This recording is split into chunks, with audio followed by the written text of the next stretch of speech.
আগৰ দিনত আপোনালোকৰ মা দেউতা অথবা ককা আইতাই লোন কেতিয়াও ল'ব নালাগে বুলি কৈছিলে। লোন লোৱা মানে গলত ৰছী লগাই লোৱা নিচিনা। কিন্তু আজিৰ যুৱ সমাজ লোনৰ প্ৰতি বহুত আগ্ৰহী হোৱা দেখা গৈছে।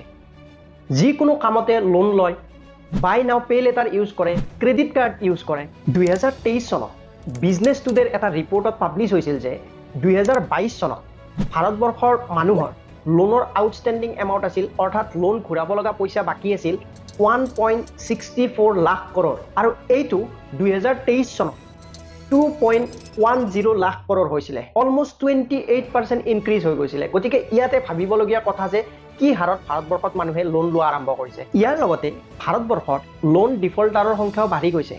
2021-22 ফাইনেন্সিয়েল ইয়াৰত লোন ডিফল্টাৰ এমাউণ্ট আছিলে 3122 কৰোৰ, আৰু 2022-23 চনত যাই কিনে ই 4072 কৰোৰ হৈছিলে।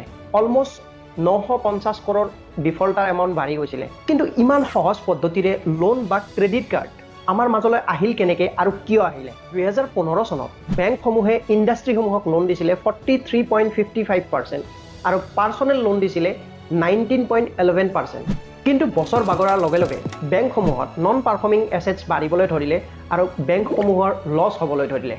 ইয়াৰ ফলতে বেংকসমূহে ইণ্ডাষ্ট্ৰীসমূহক লোন দিয়াৰ পৰিৱৰ্তে পাৰ্চনেল লোন দিয়াৰ প্ৰতি আগ্ৰহী হৈ পৰিলে, আৰু 2021 চনত পাৰ্চনেল লোন আৰু ইণ্ডাষ্ট্ৰী লোনৰ ডিষ্ট্ৰিবিউশ্যন প্ৰায় সমান হৈ গৈছিলে। আৰু এই চাৰ্টত দেখাৰ দৰে পাৰ্চনেল লোনৰ সংখ্যা বাঢ়ি যাবলৈ ধৰিলে আৰু ইণ্ডাষ্ট্ৰী লোনৰ পৰিমাণ লাহে লাহে কমিবলৈ ধৰিলে। চৰিত কথা যে জুলাই মাহৰ ক্ৰেডিট বিউৰো ট্ৰেন্স ইউনিয়ন শ্বৰ্ট ফৰ্মত চিভিলৰ এটা ৰিপৰ্টত ভাৰতবৰ্ষত ৰিটেইল লোন কাষ্টমাৰ 40% বৃদ্ধি পাইছে। ইয়াৰে অধিকাংশ কাষ্টমাৰ 18 পৰা 30 বছৰ বয়সৰ। কিন্তু কথা হ'ল আজি 18 পৰা 30 বছৰৰ এই সৰু সৰু বয়সৰ ল'ৰা ছোৱালীয়ে কিয় এই লোন ট্ৰেপত সোমাইছে? এটা সাধাৰণভাৱে আমি জবত সোমোৱাৰ পিছত আমি জমা কৰাৰ পৰিৱৰ্তে আমি এটা লোন লোৱাটো বেছি প্ৰিফাৰ কৰোঁ, আৰু আমি সকলো কাম অতি সোনকালে কৰিব বিচাৰোঁ। যিটো কাম কৰিবলৈ আগৰ দিনত 10 পৰা 15 বছৰ সময় লাগিছিল, এই কম্পিটিশ্যনৰ যুগত আমি সকলো কাম অতি সোনকালে কম সময়ৰ ভিতৰতে কৰিব ইচ্ছা কৰোঁ। যেনেকৈ ঘৰ বান্ধা, ঘৰৰ বস্তু লোৱা বা গাড়ী এখন কিনা আদি সকলোবোৰ আমি খুব কম সময়ৰ ভিতৰতে বিচাৰোঁ, যাৰ ফলত আমি লোনৰ ওপৰতে লোন ল'ব লগা হয় আৰু এই লোন ট্ৰেপৰ মাজত আমি সোমাই যাওঁ। RBIৰ এটা ৰিচেণ্ট ৰিপৰ্ট মতে ভাৰতবৰ্ষৰ মানুহৰ জমা কৰাৰ হেবিট একেবাৰে নিম্নমানৰ হৈছে। ইয়াৰ পৰিৱৰ্তে লোন লোৱাৰ হেবিট বহুত বাঢ়ি গৈছে। ইয়াৰে এটা কাৰণ হ'ল লোনক ক্ষুদ্ৰকৰণ, অৰ্থাৎ সৰু সৰু এমাউণ্টত লোন কাষ্টমাৰক দিয়া। আগৰ দিনত মানুহে লোন সৰু সৰু এমাউণ্টত লোন ল'ব পৰা নাছিলে, কিন্তু ইয়াৰ পৰিৱৰ্তে আজিকালি মানুহক 10,000, 5,000, 3,000 ইমান সৰু সৰু লোনো প্ৰভাইড কৰা হয়। গতিকে ইয়াৰ ফলত মানুহৰ লোন লোৱা হেবিটটো বেয়া হৈ যায়।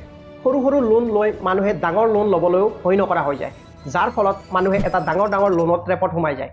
লোন লোৱাৰ সময়ত মানুহে এটা ইনষ্টেণ্ট হেপিনেছ পায় যদিও EMI দিয়াৰ সময়ত এই হেপিনেছ ষ্ট্ৰেছলৈ বদলি হৈ যায়। ইয়াৰ উপৰিও বেংকসমূহে ক্ৰেডিট কাৰ্ড ইমান সহজলভ্য কৰিছে যে আপুনি কেতিয়াবা তেল ডিপত নহয় বা শ্বপিং মলত যাওঁতে আপোনাক বেংকৰ এজেণ্টে 2 মিনিট সময় বিচাৰে আৰু তাৰপিছত ক্ৰেডিট কাৰ্ডৰ বেনিফিট ক'বলৈ ধৰে, কিমান কেছবেক পাব, কিমান ৰিৱাৰ্ডছ পাব, এইবিলাক ক'বলৈ ধৰে।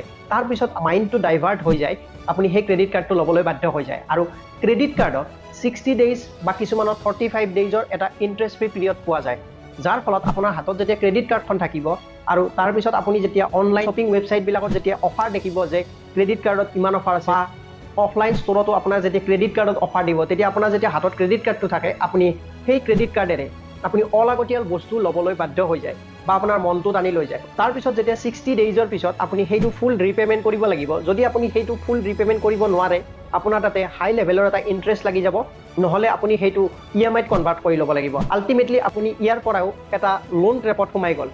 আৰু ভাৰতবৰ্ষত RBIৰ এটা ৰিপৰ্ট মতে ভাৰতবৰ্ষত 2024 চনত 120 million active credit card user হৈছে আৰু 2026লৈকে ই 200 মিলিয়নো পাৰ হৈ যাব বুলি এটা ধাৰণা কৰিছে। উপৰিও আমি এক্সপেঞ্চিভ লাইফষ্টাইলত ইনফ্লুৱেঞ্চ হওঁ আৰু আজিৰ এই ছ'চিয়েল মিডিয়াৰ যুগত আমি যিটো সময়ত আমি 10-15 হাজাৰৰ মোবাইল ল'লেও আমাৰ সকলো কাম হৈ যায়, তথাপিও আমি 70,000 পৰা 80,000 দামী আমি আইফোন লওঁ।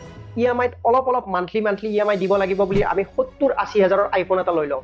গতিকে যিটো বস্তু 10-15 হাজাৰত হৈছিল আমি EMI হ'লেও কিমান বেছিকৈ পইচা খৰচ কৰি আছোঁ। এটা ৰিপৰ্ট মতে ভাৰতবৰ্ষত আইফোনৰ চেল 400% বৃদ্ধি হৈছে with the help of EMI। ইয়াৰ উপৰিও আমি ছ'চিয়েল ষ্টেণ্ডাৰ্ড মিলাব যায়, যদি কোনোবা এখন গাড়ী লৈছে বা কোনোবা এটা ঘৰত AC লৈছে, কাষৰ ঘৰৰ মানুহে কিবা এটা লৈছে, আমাৰ লগ সমনীয়াৰ কোনোবাই কিবা এটা লৈছে, সেইটো দেখি সেইটোৰ বাবে আমি সামৰ্থক নহ'লেও তাক EMI বা লোন লৈ হলেও সেই বস্তুটো আমি কৰিবলৈ চাওঁ যাৰ ফলতো আমি অধিক লোন ট্ৰেপৰ মাজত সোমাই যাওঁ ইয়াৰ উপৰিও যিবিলাক অনলাইন শ্বপিং সাইট আছে সেইবিলাক লেটাৰৰ নিচিনা অপচন দিছে যাৰ ফলত আমি সহজতে যিকোনো বস্তু আমি ইচ্ছা কৰিলে কিনিব পাৰো আৰু ইয়াৰ ফলতে বস্তু কিনাৰ হেবিটো বেয়া হৈ গৈছে আৰু লোন ট্ৰেপৰ মাজতো সোমাই গৈ আছে মানুহে সোশ্যাল ষ্টেণ্ডাৰ্ড মেইনটেইন কৰিবলৈ লোন লোৱাৰ চৰম সীমা তেতিয়াই ক্ৰছ কৰে যেতিয়া মানুহে ফুৰিবলৈও পাৰ্সোনেল লোন এপ্লাই কৰে এই ষ্টাডিত দেখাইছে যে মানুহে কি কাৰণত পাৰ্সোনেল লোন এপ্লাই কৰিছে এনেদৰে যেতিয়া মানুহৰ লোনৰ বাৰ্ডেন বাঢ়ি যায় তেতিয়া এটা লোনৰ পেমেন্ট ক্লিয়াৰ কৰিবলৈ আন এটা লোন লবলৈ বাধ্য হয় আৰু ইয়াৰ ফলতে মানুহে লোন ট্ৰেপৰ ভিতৰত সোমাই যায় আৰু নানান মানসিক অশান্তিত ভুগিব লগা হয় ইয়াৰ উপৰিও যদি কিবা কাৰণত আপোনাৰ চাকৰিটো গুচি যায় বা কিবা পাৰ্সোনেল প্ৰবলেমত আপুনি EMI-টো দিব পৰা নাই তেতিয়া আপোনাক